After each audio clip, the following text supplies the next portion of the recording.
Greetings comic lovers and welcome back to Casually Comics, the channel where we chat all things comics, from reviews of comics new and old to history to anecdotes, truly wherever our whims take us. Here comes the bride. It's Lois Lane. This marriage is a meeting of the Lois getting married concept and another of the zaniest Silver Age comics out there, Superman's pal, Jimmy Olsen. If Superman's girlfriend Lois Lane taught me what love is, then Superman's pal Jimmy Olsen taught me what friendship is, and that I should never pursue either of them with Superman. Stay far, far away from him. We've got a whole playlist of Lois Lane marriages, and it brings me so much joy. I will have cards, links, all the things you need to get to there. I know you can't wait to see exactly how this pairing comes about, but before we get started, I'm Sasha, and if you're enjoying this content, you know what to do. Hit that like button, hit the subscribe button. Join us on this comic book journey. This marriage comes to us from Superman's pal Jimmy Olsen number 21 from 1957, written by Otto Binder with art by Kurt Swan. Despite being the cover story, it is the third story in this issue. It's very much a short one, a one and done concept, but we all know that it warrants the cover because it's so out there. Lois and Jimmy say it ain't so. Bask in Superman as the flower girl at this wedding. You're sure you're not jealous I'm marrying Lois, Superman? Please stop me, says Jimmy's face. But Superman won't try and stop any Lois wedding, unless it's her getting married to a reformed Lex. No, Jimmy. You have my blessings. Just need to go back to my fortress and smash some things. I'll be back. It's the most amazing marriage of all time. Excuse me. I'll be the judge of that. Do you, James Olsen, take this woman to be your lawfully wedded wife? Go ahead, Jimmy. I'm holding you up. Just say I do. Oh man, Superman is the best man and the flower man at this wedding. What a time to be alive. Superman's into these marriages. I see him making sure it happens. Our story properly begins with Jimmy overhearing Lois talking about him on the phone. Jimmy is so brave and manly. Any girl can admire him for his heroic acts gathering scoops. Jimmy's response to hearing this is a combination of two emotions: overwhelming panic and conceit. Gosh, I didn't know Lois felt that way about me. Lois ends up dropping some papers as she's headed into Perry's office, and so Jimmy picks it up, and it just confirms what he's already going down the path thinking. Jimmy is handsome and agreeable by nature, a modern Prince Charming. My fondness for him grew and grew. So Jimmy is now convinced that Lois is besotted with him, but he's wrong. That note isn't what he thinks it is. And neither was the phone call. Lois has been transcribing and reporting on fan mail written to Jimmy Olsen. That's right, 1950s Jimmy Olsen is getting thirsty fan mail. Perry's planning to surprise him by running them in the Daily Planet under the header Jimmy Olsen Ace Cub Reporter. I guess it's a combination of the fact that Perry will print absolutely anything, and with Superman running around your city, or flying around it rather, you must have a lot of slow news days. Lois is writing an article to go with our Let's Inflate Jimmy's Head puff piece, and she decides that she should get a scoop of her own. Some deets on Jimmy's personal life for his enthusiastic fan base. They want to know all about Jimmy. What candles does he have in his house? Oh, Jimmy, may I visit you tonight to see your Superman souvenirs? That proves it. She wants to spend some time alone with me. Wait, hold up.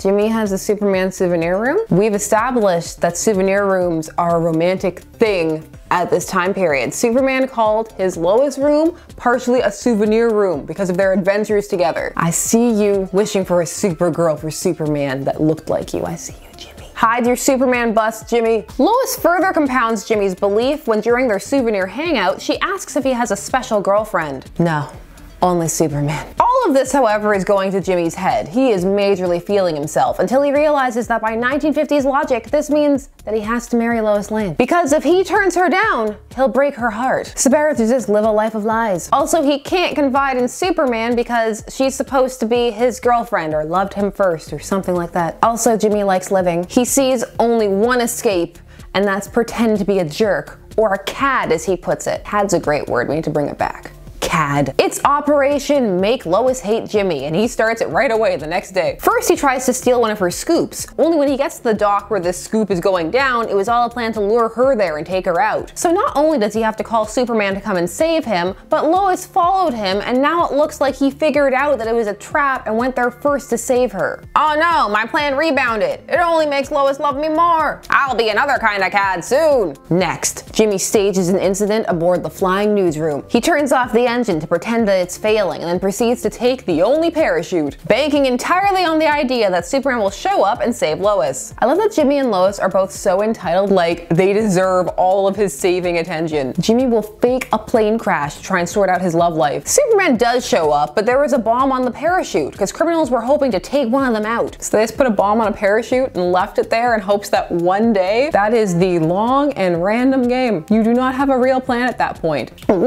This was supposed to make her hate me. Jimmy, communication.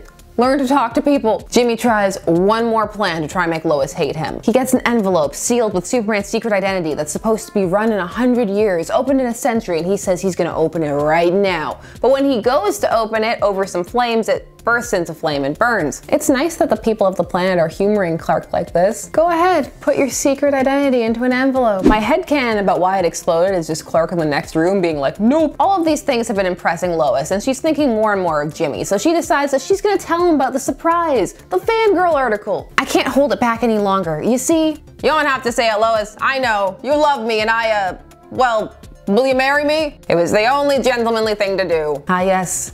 Entering a loveless marriage, a gentleman's pastime. Lois is stunned, but if anyone can follow the logic of what happened, it's Lois Marry Me Lane. Goodness, he thought I accepted his proposal. He must have seen enough of the story to think I was in love with him. He proposed marriage to save me from a broken heart.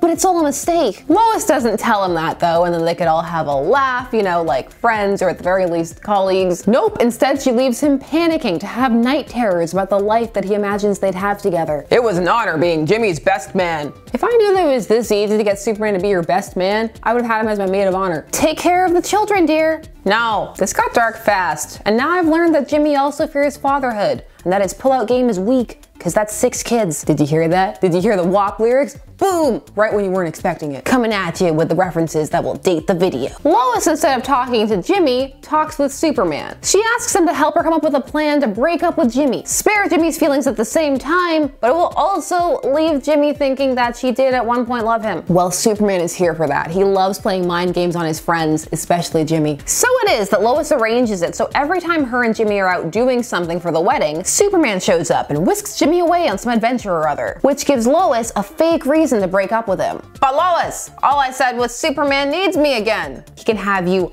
all the time, Jimmy. If we were married, I'd only be playing second fiddle to Superman. Take your ring back. Goodbye. There's just so much here. So much. Jimmy is elated and says he is a free man. I can't believe he was willing to consign himself to a life of misery rather than just being like, hey girl, I don't like you like that.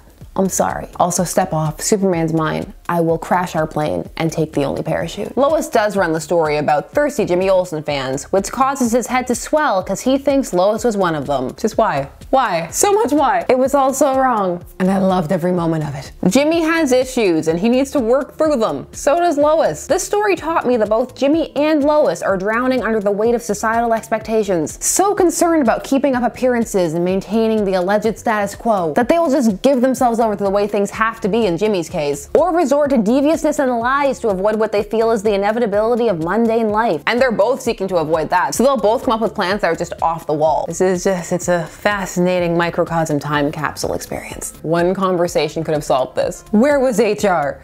Non-existent. Is Jimmy gonna propose to the girls who wrote those letters to him? Because by his own logic, he shouldn't break their hearts. Superman had some great dying inside facial expressions in this issue, by the way. Why are we here? Just to suffer. Superman helping his girlfriend break up with his best friend, all in a day's work for the Man of Steel. Also, best friend, don't make Bruce come down there and kill Jimmy. So yes, Lois Lane almost marrying Jimmy Olsen. So close. He was ready to be a deadbeat dad. We all saw it. What did you think of this outing on the Lois Gets Married Chronicles? Do we need to check out more of Superman's pal Jimmy Olsen? I mean, I'm asking that, but the answer is yes, yes we do. Do you wish you had as much game as Lois Lane? Let me know all your thoughts down below. While you're down there, please do all the YouTube things. Like, share, comment, subscribe, and hit the bell notification so that you never miss a vid. Thanks so much for taking some time out of your day to spend it discussing comics with me. I always appreciate it, and I'll see you again soon. Bye-bye.